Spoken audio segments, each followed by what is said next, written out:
بسم الله الرحمن الرحيم رب اشرح لي صدري ويسر لي أمري واحلل عقدة من لساني يفقه قولي وقل ربي أدخلني مدخل صدق وأخرجني مخرج صدق واجعل لي من لدنك سلطانا نصيرا. Très heureuse de vous retrouver pour notre première leçon de conjugaison. La conjugaison est une discipline qui s'intéresse aux différentes variations du verbe. Le verbe, on a dit, est un mot qui exprime une action. Alors, les différentes variations d'un verbe sont les variations du temps, du mode et de la personne. La variation du temps. Alors, dans la langue française, nous avons 3 temps majeurs que nous pouvons voir ici sur ce qu'on appelle la ligne du temps.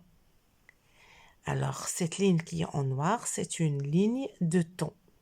La ligne du temps, sur la ligne du temps, on trouve le passé, le présent et le futur.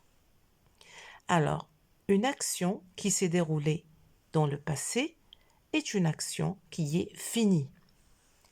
Une action qui se déroule au présent, c'est une action qui se déroule au moment où l'on parle. Une action qui se déroulera dans le futur est une action qui se passera dans le temps qui vient par la suite. Alors, le passé, l'action est finie comme hier, j'ai pris l'avion. C'est une action qui est finie, qui s'est déroulée dans le passé. Hier, j'ai pris l'avion. Le présent, l'action se passe au moment où l'on parle. Aujourd'hui, je prends le train. Aujourd'hui, je prends le train, le présent. Le futur, l'action se passera dans l'avenir. Demain, je prendrai le métro. C'est une action qui se déroule dans le futur. Alors, pour exprimer le temps, nous avons besoin parfois d'utiliser ce qu'on appelle les indicateurs temporels. Il y a des indicateurs temporels qui expriment le passé, d'autres qui expriment le présent et d'autres qui expriment le futur. Alors, ce que nous avons là sont seulement des exemples. Il y en a beaucoup. Alors, les indicateurs temporels du passé, comme hier, avant-hier, la semaine dernière, le mois dernier, l'année dernière, autrefois, jadis. Les indicateurs temporels qui expriment le présent, comme aujourd'hui, actuellement, en ce moment, maintenant, immédiatement, tout de suite.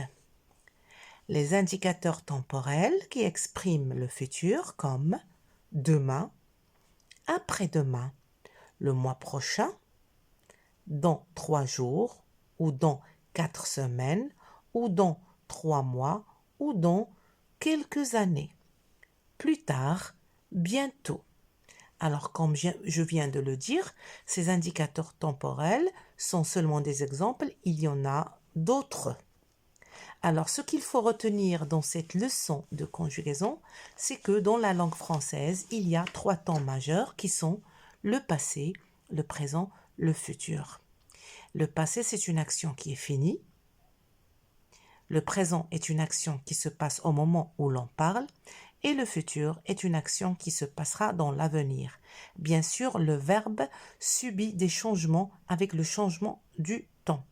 J'ai ici l'exemple du verbe prendre.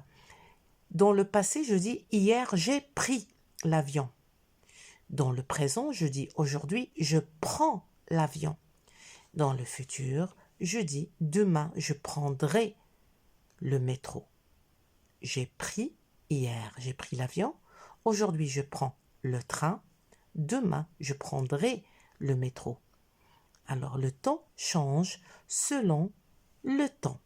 Le verbe change selon le temps. Ici prend fin notre leçon de conjugaison.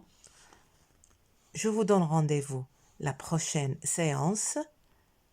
D'ici là, je vous souhaite très bon courage.